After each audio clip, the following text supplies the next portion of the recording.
Good evening friends. हम लोगों ने इससे पहले वाली वीडियो में टेंस के प्रकार यानी काइंड्स ऑफ टेंस के प्रकार हमने डिटेल में पढ़ लिया है। अब हम पढ़ेंगे प्रेजेंट इंडेफिनिट टेंस। इसको हम सिंपल प्रेजेंट टेंस भी कहते हैं। तो अगर आपको प्रेजेंट इंडेफिनिट टेंस को अच्छे से समझना है या बाकी टेंसेस को अच्छे से समझना है तो आपको टेंस के प्रकार वाले वीडियो को देखना है। तो जिन लोगों ने ना देखा हो वो पहले इससे पहले वाली वीडियो देख लें तो उनको और अच्छे से टेंस समझ में आएगा। ठीक है, तो प्रेजेंट इंडेफिनिट टेंस इसका एक और नाम है सिंपल प्रेजेंट टेंस। इस जनरली इसमें होता क्या है, प्रेजेंट इंडेफिनिट टेंस में यानी इस टेंस के वाक्यों से हमें यह पता चलता है कि कार्य जो है वर्तमान में चल रहा है, कार्य वर्तमान में होता है, जारी रहता है, चलता रहता है। ठीक है, जनरली वही होता है। इसकी हिंदी वाक्यों की पहचान की अगर हम बात करें तो इस टेंस के हिंदी वाक्यों के अंत में ता है, ती है, ते है, ता हूं, ती हूं, इस तरीके से शब्द आते हैं।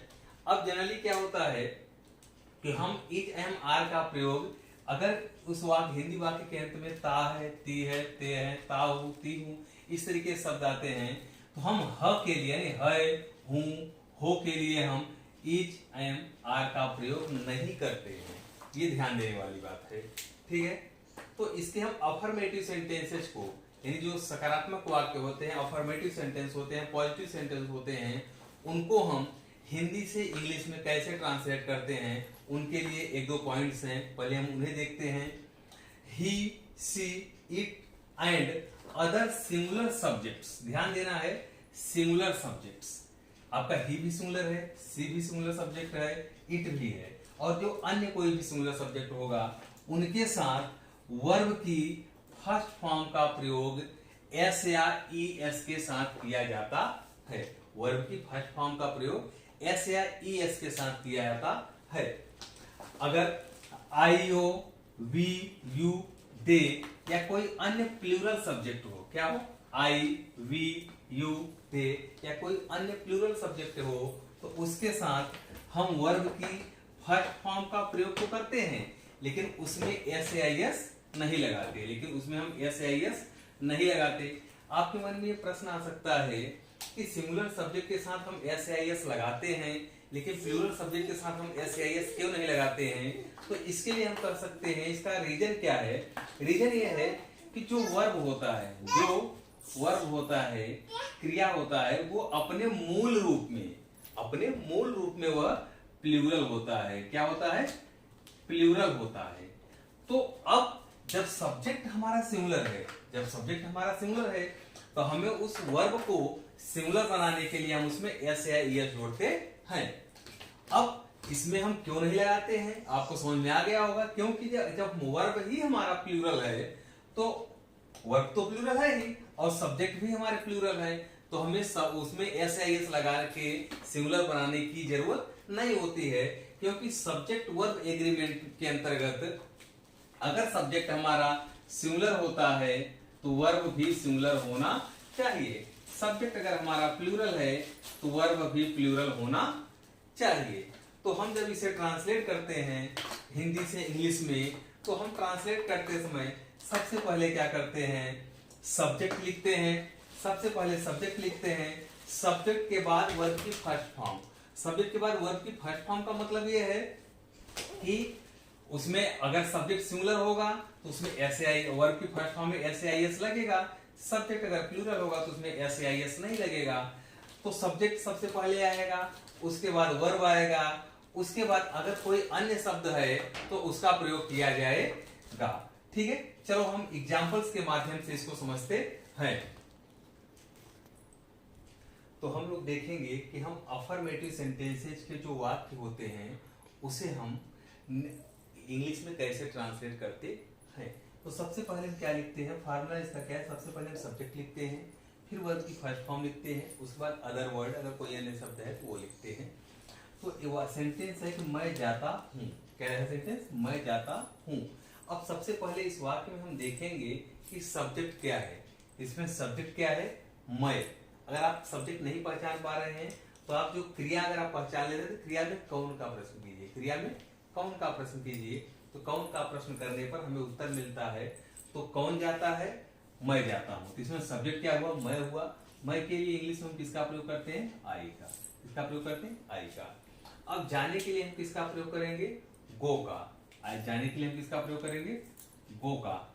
उसके बाद हमारा आ जाए बस सेंटेंस कंप्लीट, आई गो, आई गो। अब देखो गो में हमने एस या एस नहीं लिखा, क्यों नहीं लगाया, क्योंकि आपने देखा जो हमने दूसरा रूल लिखवाया था आपको, उसमें यही था कि आई, वी, यू, दे या कोई अन्य प्लूरल सब्जेक्ट होगा तो उसके साथ हम वर्ब में एस या एस नहीं लगाएंगे। इसलिए आई वो कंप्लीट, ये कंप्लीट सेंटेंस है। आप गाना गाते हो, आप गाना गाते हो। अब आपके लिए हम किसका प्रयोग करते हैं, यू का, यानी आपके लिए इंग्लिश में किसका प्रयोग करते हैं, यू का। अब इसमें काम क्या हो रहा है, गाना गाने का। क्या काम हो रहा है, गाने का। तो गाने के लिए हम किसका प्रयोग करते हैं, सिंग का। यू सिंग, क्या गाते हैं, अ सॉन्ग। अब आपके मन में क्वेश्चन आ सकता है कि लिखा है आप गाना गाते हो, या तो लिखा नहीं कि आप एक गाना गाते हो, तो अ इसलिए लगा है, ये कर सकते हैं कि आप एक टाइम में एक ही गाना तो गाओगे ना, इसलिए आप एक गाना गाते हुए हो जाएगा।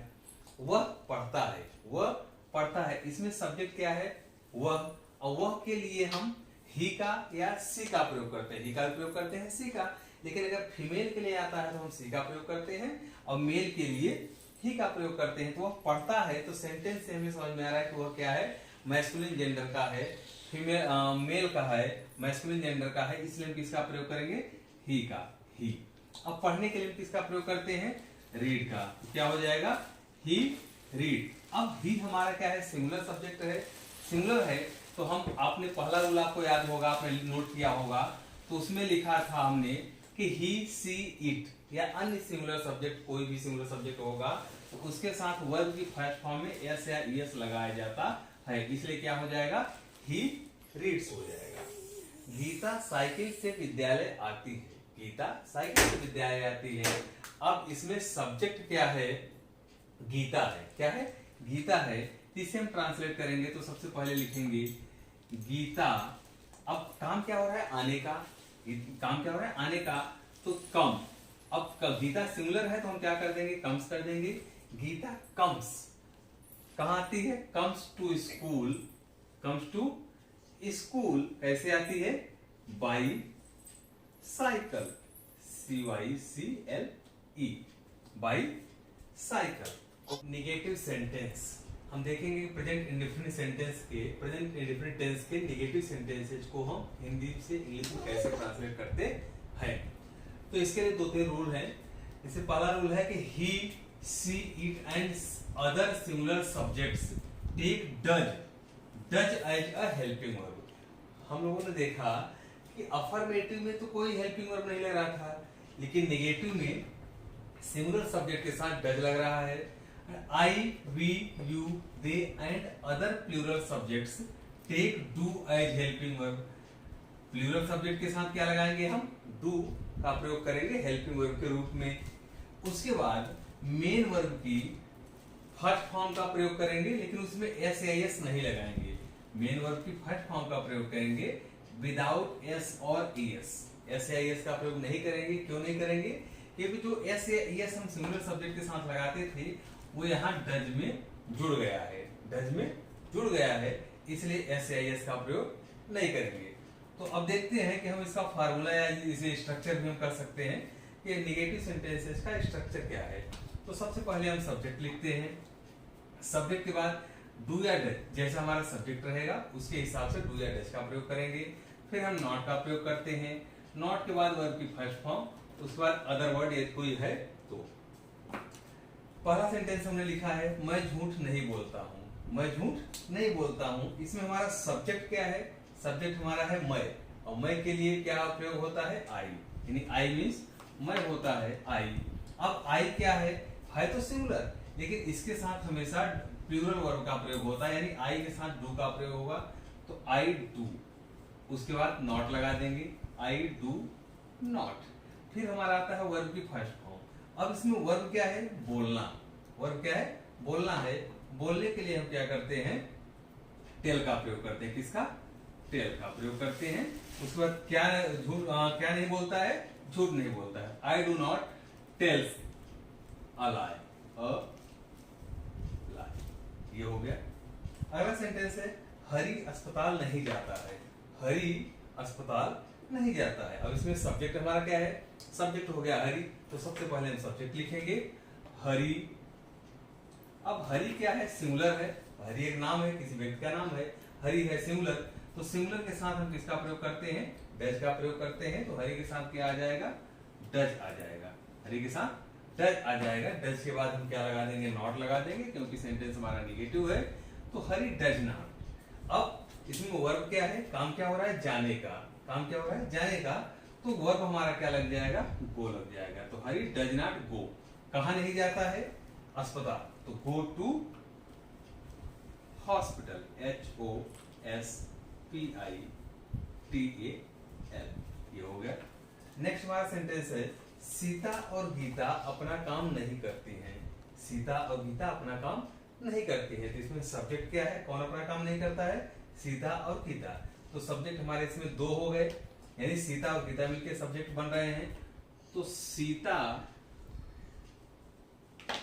एंड गीता। सीता एंड गीता। कुछ लोग बड़ी की मात्रा के लिए आई का भी प्रयोग करते हैं, डबल ई का भी प्रयोग करते हैं। तो अगर आपको डबल ई लिखना चाहते हैं, डबल ई भी लिख सकते हैं। गीता में भी यही रहेगा, कोई उससे दिक्कत नहीं है। आई भी चलेगा और डबल ई भी चलेगा। अब सीता और गीता मिलकर दो लोग हो गए, यानी ये प्लूरल हो गए। और जब प्लूरल हो गए तो प्लूरल के साथ हम किसका प्रयोग करेंगे? यहाँ लिखा है डू का प्रयोग करेंगे।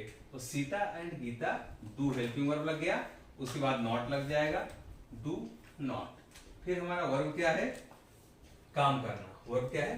काम करना या करना। तो Sita and Gita do not do. Do not do, क्या नहीं करते हैं? अपना काम। तो अब सीता और गीता प्लूरल है, तो अपने के लिए हम क्या प्रयोग करेंगे? देयर। अपने के लिए देयर का प्रयोग करेंगे। THEIR। THEIR। तो Sita and Gita do not do their work. Sita and Gita do not do their work. Do not do their work. तो ये हमारा हो गया निगेटिव सेंटेंस। ये हो गया negative sentence. Sentence present indefinite tense के इंटरोगेटिव सेंटेंसेस को हम हिंदी से इंग्लिश में कैसे ट्रांसलेट करते हैं, उसके लिए हम देखेंगे कि इंटरोगेटिव सेंटेंस होते कितने तरह के हैं। तो एक तो इंटरोगेटिव सेंटेंस ऐसा होता है जो क्या से प्रारंभ होता है, यानी उस सेंटेंस के स्टार्टिंग में क्या रहता है। तो उसको जब हम हिंदी से इंग्लिश में ट्रांसलेट करते हैं तो सबसे पहले हम हेल्पिंग वर्ब का प्रयोग करते हैं। किसका प्रयोग करते हैं? Helping verb. हेल्पिंग वर्ब इसमें डज लगता है, फिर सब्जेक्ट आता है। फिर सब्जेक्ट आता है। अगर वो हमारा सेंटेंस निगेटिव भी है, जैसे यहाँ पर नहीं आया है, अगर वह सेंटेंस निगेटिव भी है तो हम किसका प्रयोग करेंगे? सब्जेक्ट के जस्ट बाद नॉट का प्रयोग कर देंगे। उसके बाद मेन वर्ब की फर्स्ट फॉर्म, फिर अन्य कोई शब्द है तो वो आएगा, लास्ट में क्वेश्चन मार्क लगा देंगे। जैसे हमारा पहला सेंटेंस है क्या वे इस कंपनी में काम करते हैं। अब ये सेंटेंस हमारा क्या से प्रारंभ हुआ? क्या किससे प्रारंभ हुआ?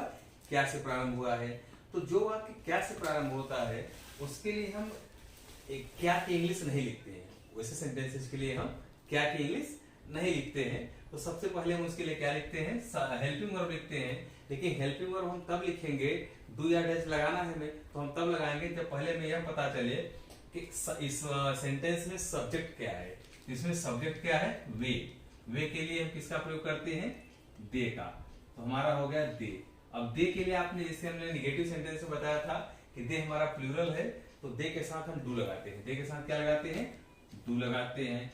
तो ये अब हम पहले अगर दे लिख देंगे तो गलत हो जाएगा। अगर हमने पहले दे लिख दिया तो गलत हो जाएगा। पहले हमें क्या लिखना है? हेल्पिंग वर्ब लिखना है। तो सब्जेक्ट हमारा क्या है? दे है। अब इस दे के अकॉर्डिंग हमारा हेल्पिंग वर्ब क्या हो जाएगा? डू। तो हो जाएगा डू दे। अब वर्ब क्या है? काम करना। वर्ब क्या है हमारा? काम करना। तो डू दे वर्ब की first form work. Do they work. कहां काम करते हैं? क्या वे काम करते हैं? कहां काम करते हैं? इस कंपनी में। Do they work in this company. In this company.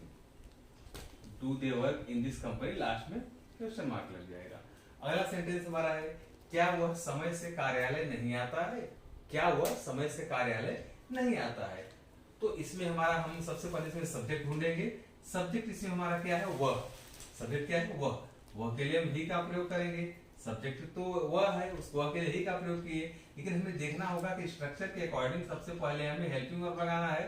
तो सब्जेक्ट हमारा ही है, तो ही के साथ हमने नेगेटिव सेंटेंस में बताया था कि ही के साथ हम क्या लगाते हैं, डज लगाते हैं। ही के साथ क्या लगाते हैं, डज लगाते हैं। तो डज ही, डज ही। अब हमने बोला था कि अगर सेंटेंस हमारा नेगेटिव हुआ या इंटरोगेटिव सेंटेंस अगर नेगेटिव भी हो गया तो हम सब्जेक्ट के बाद क्या लगाएंगे, नॉट लगाएंगे। तो यहां हम क्या लगा देंगे, नॉट लगा देंगे। तो does he not, does he not. Verb क्या है इसमें, कम। डज ही नॉट कम, कहां पे, कम टू ऑफिस। कार्यालय के लिए किसका प्रयोग करेंगे, ऑफिस का प्रयोग करेंगे। तो does he not come to office on time, समय से, ऑन टाइम। लास्ट में क्वेश्चन मार्क लगाना मत भूलना। अब अगला सेंटेंस, अगला हमारा रूल जो है वो क्या है, यदि इंटरोगेटिव सेंटेंस के बीच में इंटरोगेटिव वर्ड आए, इंटरोगेटिव वर्ड माने प्रश्नवाचक शब्द आता है, तो उसको हम हिंदी से इंग्लिश में ट्रांसलेट करते हैं। उसमें कुछ ज्यादा चेंजेस नहीं है, बस ध्यान में ये देना है कि जो इंटरोगेटिव वर्ड होगा उसकी इंग्लिश हम सबसे पहले लिखेंगे, उसके बाद सेम फार्मूला जो पहले था वही रहेगा। इसके बाद जो सेम फार्मूला पहले वाला था वही वाला रहेगा, यानी सबसे पहले हम इंटरोगेटिव वर्ड लिखेंगे, फिर डू या डज लिखेंगे, फिर सब्जेक्ट लिखेंगे। अगर वाक्य हमारा नेगेटिव भी हो गया तो सब्जेक्ट के बाद हम क्या लगा देंगे, नॉट लगा देंगे। फिर वर्ब की फर्स्ट फॉर्म, फिर आपका अदर वर्ड अगर कोई है तो अब इसको देखते हैं। सेंटेंस लिखा है आप कहां रहते हैं, आप कहां रहते हैं। तो सबसे पहले हम क्या करेंगे, हमें इंटरोगेटिव वर्ड की स्पेलिंग लिखनी है, तो हमें ढूंढना होगा इसमें प्रश्नवाचक शब्द है क्या, इंटरोगेटिव वर्ड है क्या। इसमें इंटरोगेटिव वर्ड क्या है, कहां, क्या है, कहां। तो सबसे पहले हम लिखेंगे वेयर, क्या लिखेंगे, वेयर लिखेंगे। अब वेयर के साथ, वेयर हमने लिख दिया, वेयर के लिए हम वेयर लिखने के बाद हम क्या करेंगे, सब्जेक्ट ढूंढेंगे। इसमें सब्जेक्ट हमारा क्या है, सब्जेक्ट है आप। आपके लिए हम किसका प्रयोग करते हैं, यू का। किसका प्रयोग करते हैं, यू का प्रयोग करते हैं। लेकिन अब हमारे सब्जेक्ट तो लिख दिया, सब्जेक्ट में सबसे पहले ढूंढना इसलिए पड़ता है क्योंकि हमें देखना है कि सब्जेक्ट हमारा क्या है, उसी के अकॉर्डिंग हम डू या डज का प्रयोग करेंगे। तो सब्जेक्ट हमारा प्लूरल है, हम क्या लगाएंगे, यहाँ पे डू लगा देंगे सब्जेक्ट के पहले। तो वेयर डू यू, वर्ब क्या है, रहना। वर्ब क्या है, रहना। तो where do you live, last में क्वेश्चन मार्क। छात्र अपना गृह कार्य क्यों नहीं करते हैं।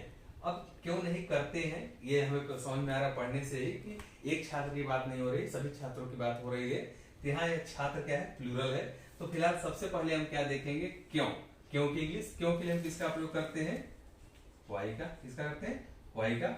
अब छात्र हमारा प्लूरल है, ठीक है, तो हम उसके लिए क्या लगाएंगे, हेल्पिंग वर्ब डू लग जाएगा प्लूरल के साथ। उसके बाद हम क्या करेंगे, सब्जेक्ट की इंग्लिश लिखेंगे। सब्जेक्ट हमारा क्या है, स्टूडेंट्स।